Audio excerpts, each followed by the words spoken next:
Hi everyone, Friday afternoon. It's a really beautiful sunny day in Sydney, and I wanted to make a quick video about journal writing. I did a little segment with Sarah McDonald on at the ABC this week about journaling, and people had been writing about how interesting it will be to, I guess, read the way that people document their lives in Corona time. Now, journaling is something that's very, very close to my heart because I have been doing it since I was 10 in 1988.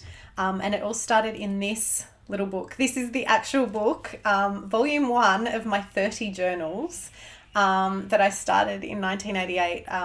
It actually started in 1987 when I went on a holiday to the Northern Territory, and I wrote in a little exercise book about every day of the holiday and what we did and all of those sorts of things. And I left it in the back of the airline seat pocket, which is why I obsessively never put anything in the back of a seat in an airline anymore.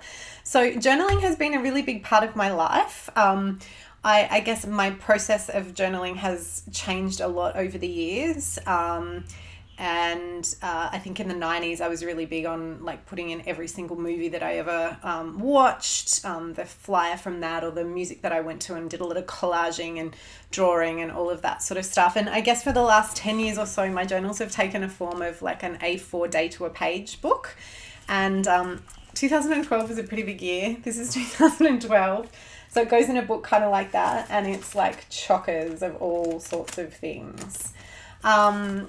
Yeah, so that's me, a little bit of I guess an overshare. But the thing with journaling that I think is really valuable to talk about and understand is, I guess, the process of externalizing some of our thoughts and actually being able to capture and get clarity around some of the issues and the themes that come up for us quite regularly. So there's lots of, I guess, different processes that you can engage in, everything from morning pages, which is from Julia Cameron's art. Oh God, the name of the book is going to go again. I always have these brain farts in the middle of the things. Julia Cameron's The Artist's Way, of course, where you can have stream of consciousness or things like that. There are some questions. I've got Cheryl Richardson's 8 questions, which are these really interesting, slightly different questions around what does your heart yearn for? What are you grateful for? What do you keep noticing? All of these kind of questions. So sometimes I do those. Sometimes I actually just kind of write out what happened in the day and how I was feeling about things. So lots of different processes to help you externalize things. Another tip or process that I was taught by Deborah Beers some years ago was to actually have 2 pieces of paper. So if you are journaling and you're finding yourself getting caught in some of the thinking kind of traps and rumination, to have one page that's for kind of all the yucky negative stuff that you're trying to let go of, and another page for the positive stuff, the future focused stuff, maybe your to-do list, all of those other things that might come up when you're doing stream of consciousness writing.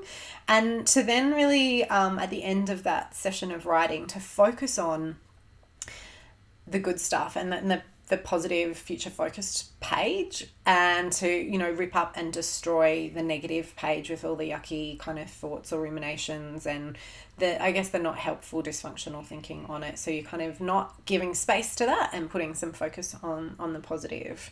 That would be another strategy that you could use.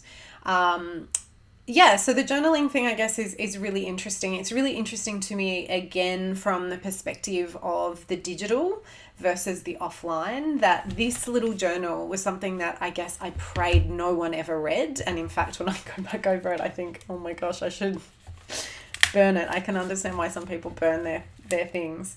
It's also this really just hilarious insight into, I guess, teenagers and myself sometimes, but versus, I guess, the way that kids grow up, or that many of us actually document our lives, which is through social media. And that obviously has an audience, and actually we work really hard to get a big audience and to make sure as many people see that that kind of scrapbook, I guess, or diary as possible. So they're really different ways of writing, I guess, when you're writing for yourself or for a private space versus writing really publicly. And that's another benefit, I guess, to journaling from a personal perspective. It's not about pushing out your highlights reel and all the best bits of you. So little insights into journaling. Let me know if you keep a journal. I do have this little project in the back of my head called the Diary Library, where we would curate digitally a whole bunch of journals from like ordinary people. You don't have to be like a World War II soldier or Anne Frank or somebody like that to keep a journal, and that actually have some really interesting historical value. And I think it would be really cool to be able to like look back over all different ages through Corona, or what people write when they're turning 16, or the kinds of different age points, but then across the ages. So anyway, the Diary Library. Talk to me if you write a journal. Tell me about how it goes, why you do it. Have a lovely weekend.